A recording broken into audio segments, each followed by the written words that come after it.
D'accord. Foli ani tanni ko ɲɛsin an filaba bɛɛ lajɛlen ma Mali kɔnɔ Mali kɔ kan ka aw fo k'aw tanu k'aw barikada dantɛ foli min na an filaba ni an kanubaw a mana kɛ diɲɛ fan o fan k'a ɲini aw fɛ bi émission a ka a partager kosɛbɛ ni o ye espace de vérité ɲɛ kɛnɛ a ye bi ta partager kosɛbɛ gani malien ye layidu min t'aw ye an b'o de walewaleya bari an sigikun yan o ye aw de ye sigikun wɛrɛ foyi t'aw na ni aw tɛ yan an bɛ aw fo aw minnu kɛlen don ka danna k'an k'a ka kunnafoni ta yɔrɔ ye an bɛ aw fo dantɛ foli min na o danaya kɔfɛ ani o waleɲuman kɔfɛ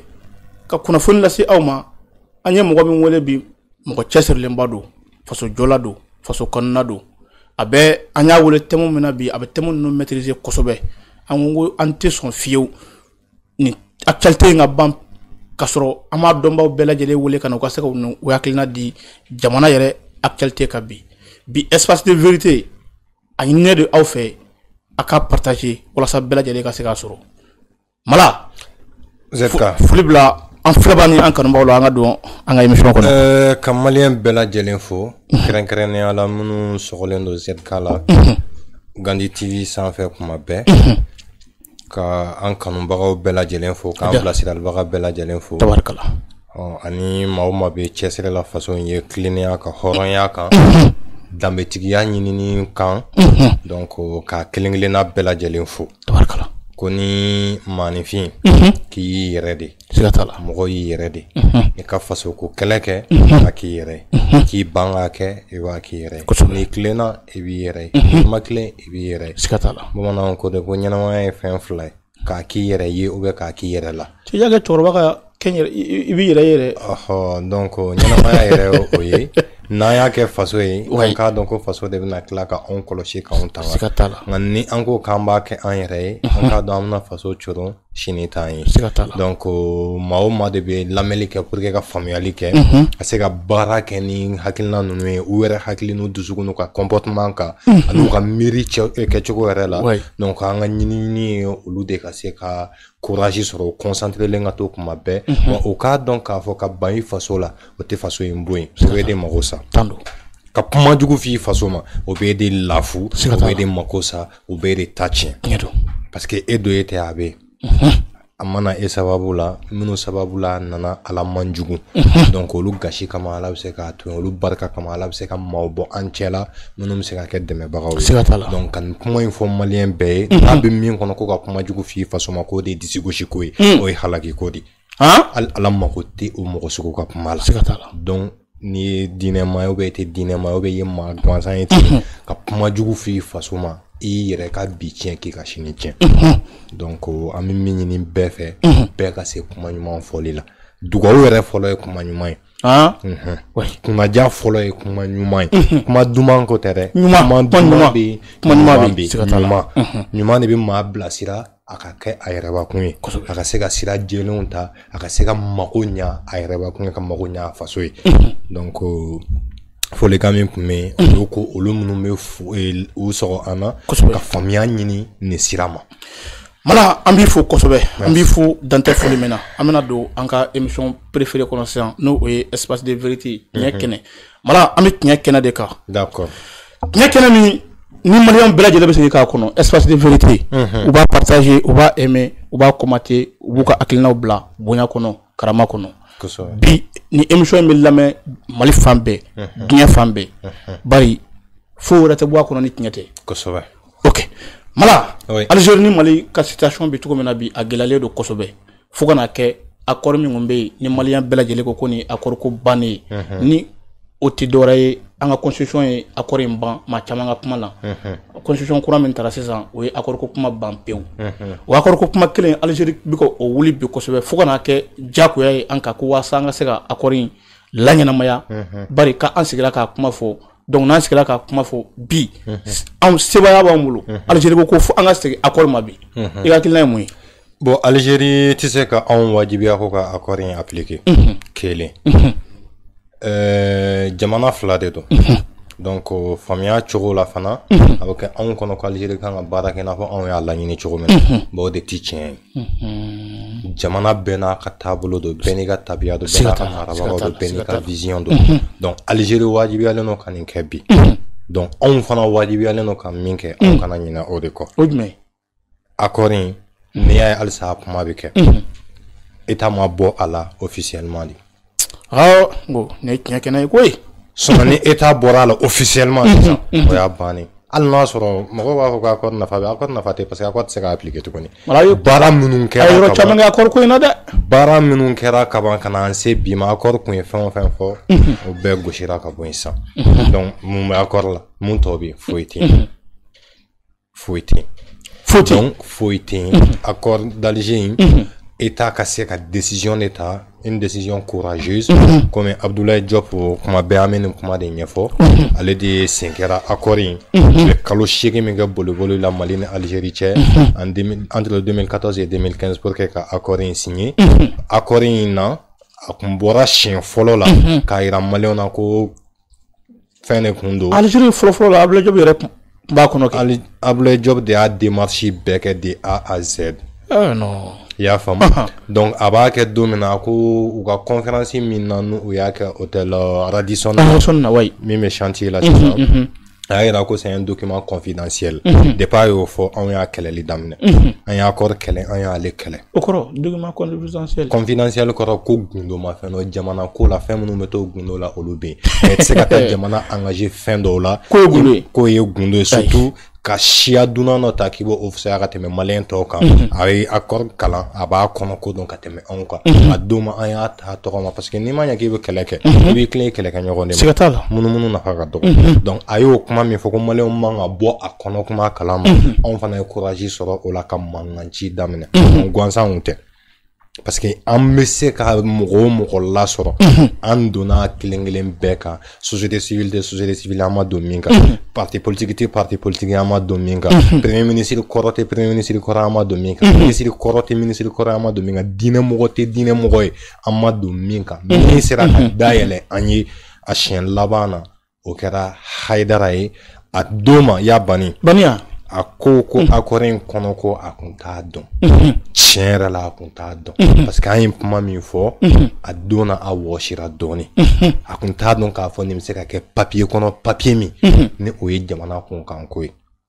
donc aw taara accord in expliquer a yɛrɛ de an taara ɲɛfɔ a ye nin de b'a kɔnɔ layidu de kun don ne karamɔgɔ fana bolo ni o ye Amadu Jikɔrɔni ye ka d'a kan o tun bɛ fɛ k'a ye wagati min na 2015 ala y'a kɛ o bɛna ni Haidara ka voyage bon Haidara ka voyage kɔfɛ tiɲɛ na a ma se ka retour kɛ Amadu Jikɔrɔni ye pour que u ka sigi ka kuma in fɔ depuis fɛn bɛ embryon la depuis a ma signé donc o ma se ka kɛ min kɛ a fana ye layidu ɲini anw fɛ Amadu Jikɔrɔni fatura bi a ko n'ale fatura don o don n'a ni Haidara ɲɛ kɛra ɲɔgɔn ye k'a kɛra naani ye ale b'a ɲini anw fɛ an ka se k'a labɔ nin ko in kalama ko fanga dɔ b'a la jamana kɔnɔ et puis maa min don ale ka jigiya la a b'a faso fɛ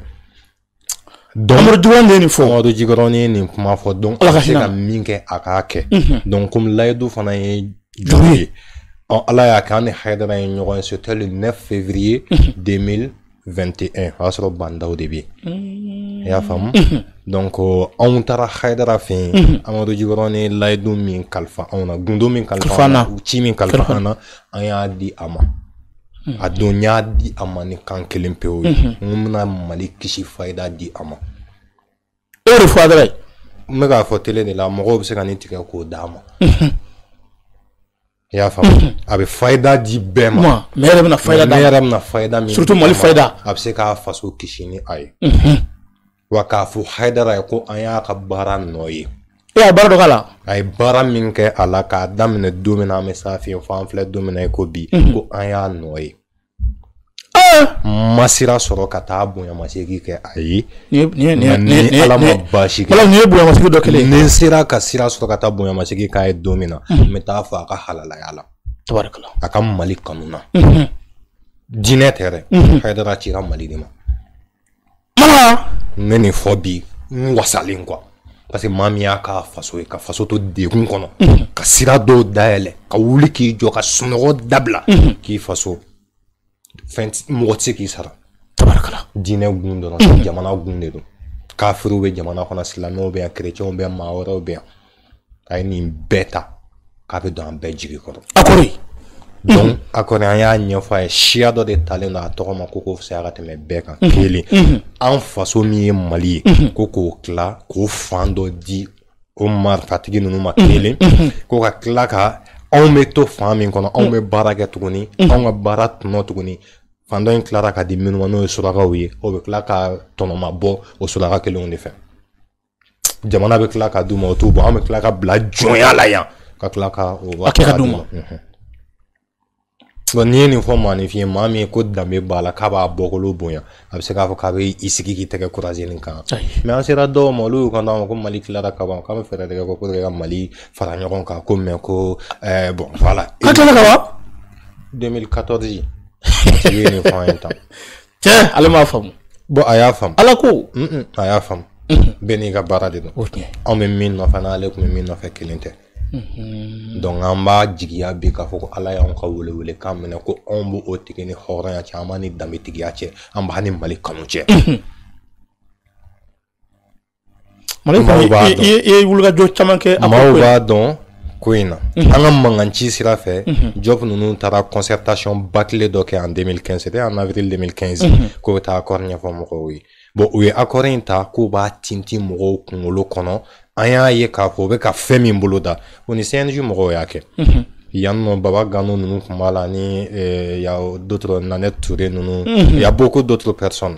donc u tun b'a fɔ dɔrɔn de a y'an BP an b'aw wele donc an kan ka taa an ka caravane interquartier kɛ yɔrɔ min na an bɛ taa accord ɲɛfɔ mɔgɔw ye yen accord ɲɛfɔli kun tɛ c'était juste de faire adhérer les gens ka sɔrɔ mɔgɔw tɛ accord kɔnɔ ko dɔn Ala y'a kɛ u ye dɔ kɛ ne yɛrɛ ka quartier la fɔlɔ n'o ye Amdala ye PMI terrain sanfɛ a don président Pacha kun bɛ yen et les membres du yɛlɛma bon an y'u wele u ye yɔrɔ yira an na an taara mais fɛn min kun b'a kɔnɔ an y'a fɔ mais mɔgɔ minnu kun nana accord in défendre kama ko ka maliyɛnw don ko in kɔnɔ u yɛrɛ tilara k'u yɛrɛ ɲini mɔgɔ minnu y'u wele k'u bɛna accord ɲɛf'u ye olu yɛrɛ funteni na a don san de y'an kisi parce que fɛn dɔ de don tubabu ye ou bien tubabu fɛ jɛ o de farafin caman tunu surtout maa kalannen o de y'an bɛɛ fili an yɛrɛ ma ko dɔn tɛ tubabu la ka tɛmɛ finman kan yɛrɛ dɔn de b'an jɛ bi. Mala aw ye nin bɛɛ kɛ accord ko la fo ka na se bi ma n'a fɔra bi ko a fɔra ko a y'a se kɛ walasa accord in kana se ka appliquer cogo si la Ala y'a kɛ gouvernement in fana ni minnu filɛ an kunna bi Asimu ka mɔgɔw u sera ka dankari accord ko la kosɛbɛ pewu ni a fɔra bi ko mɔgɔ kana tuguni k'a fɔ k'a b'o exige an kunna dun a tigi ka e bɛ ka ɲinɛ min Algérie bɛ yɛrɛ ɲini de la terrorisme jagokun de don Jabate bɛ to k'a fɔ plateau sanfɛ jagokun de don quoi donc maa min bɛ se k'u san k'u bila k'a ka baara kɛ o b'o kɛ Algérie kun tora ninnu kɔ de pour que k'a sago sɔrɔ a bɛ se k'a ka stabilité n'a ka sécurisation kɛ cogo min na n t'a dɔn n'i y'a faamu donc ale kun b'u sara dɔɔni walasa u ka pan ale ka yɔrɔ kunna mais mais c'est normal mais c'est normal diɲɛ ko de don n'i t'i yɛrɛ fɛ mɔgɔ wɛrɛ b'a yɛrɛ fɛ donc a b'a yɛrɛ tanga cogo min a b'o ɲini quoi donc Algérie tɛ se k'a exiger anw kan anw de bɛ se ka a bolo da an yɛrɛ kan b'a kɛ bon n'o dun kɛra Asimi ninnu b'o kɔ dɔn bɛɛ b'a ɲɛ dɔn maa o maa da bɛ balawu ko in na min donna an ka bi n'i ko k'i bɛ accord d'Alger appliquer a bɛ wolo min na i b'a ye Mala ko gɛlɛyara donc Algérie bɛ ka nin min fɔ nin Algérie bɛ yɛrɛ ɲini de la mais an k'a bila an kunna anw tɛ se ka Algérie wajibiya a ka miiri cogo ka kɛ anw ta ye a ka dɛmɛ ka ɲɛsin anw ma o ka kɛ anw dɔrɔn ta non bɛɛ n'i ka jamana de don n'u ye nin boloda u fɛ yen an bɛ sira de la n'u bɛ se ka n'a kɛ u ka n'a kɛ n'u ta ye Mali ye o de don kuma fila tɛ o ne tɛ se ka n ka du jɔ ka tila ka taa i ka du nɔfɛ non ne ko n ko n bɛ n ka du jun ta sa ko k'a yɔngɔ e ta kunna n'a ma bonya ma a bɛ dɔgɔya n'est-ce pas donc n'an b'o o gun kan mɔgɔw k'u yɛrɛ lafiya Algérie bɛ yɛrɛ ɲini min na a tɛna ɲɛ sɔrɔ Mali kan bi Mala gɛlɛyalen don kosɛbɛ fo a kana kɛ fo a kɛra an y'u ka ambassadeur convoqué u fana y'an ta convoqué c'est la formalité c'est normal mɔgɔw b'a fɔ ko crise diplomatique don crise diplomatique tɛ parce que e fɛn dɔ fɔ sisan n'anw ye terroriste ninnu gɛn nantini ka na bɔ la donc n'u taara Algérie jira ɲini batɔ pour que u kana se ka fɛn wɛrɛ kɛ n'accord b'olu kisi u ti jɛ a kɔ dɛ bon accord in tɛna appliquer o anw b'o dɔn Algérie b'o dɔn mais n'a ma kuma fɔ Algérie fana bɛ k'a labɛn kɛlɛ dɔ de ɲɛ terrorisme minnu b'ale fɛ yen a b'a dɔn u balo se t'ale bilen wa ba dɔn a ci min na Mali ni Niger ani Burkina kɔnɔna la o ci tɛna ɲɛ sɔrɔ tuguni donc sisan u b'a ale fɛ ale tɛna se k'u balo koda ye koda a bɛ mun de kɛ sisan donc ninnu fana b'u balo de ɲini donc u b'u balo ɲini ni fɛɛrɛ min ye sisan c'est de menacer l'Algérie la sécurité la quiétude de l'Algérie donc o de kɔnɔna la sisan Algérie est obligée officiellement ka nin kɛ pour apaiser la tension Nous bɛ se ka baga da cogo min na n'a bɛ se k'u neutraliser cogo min na d'ici là a b'o kɛ n'a tɛ se k'u neutraliser a b'a anw de na an ka moral bila ɲɔgɔn na parce que maliyɛn ɲinɛ ka di maliyɛn yafa ka teli maliyɛn b'a empoisonné sisan a bɛ tila a b'aw ka yafari ma baganya don kodɔnbaliya don yafa ka yafa teliya la yafa fɛn min ma o bɛ yen maa ti yafa fɛn minnu ma mɔgɔ bɛ se ka yafa mais i tɛ ɲinɛ de ou bien non fɛn dɔw bɛ yen olu ti yafa ti yafa ala ti sɔn mais ala ko k'ale ti yafa fɛn dɔw ma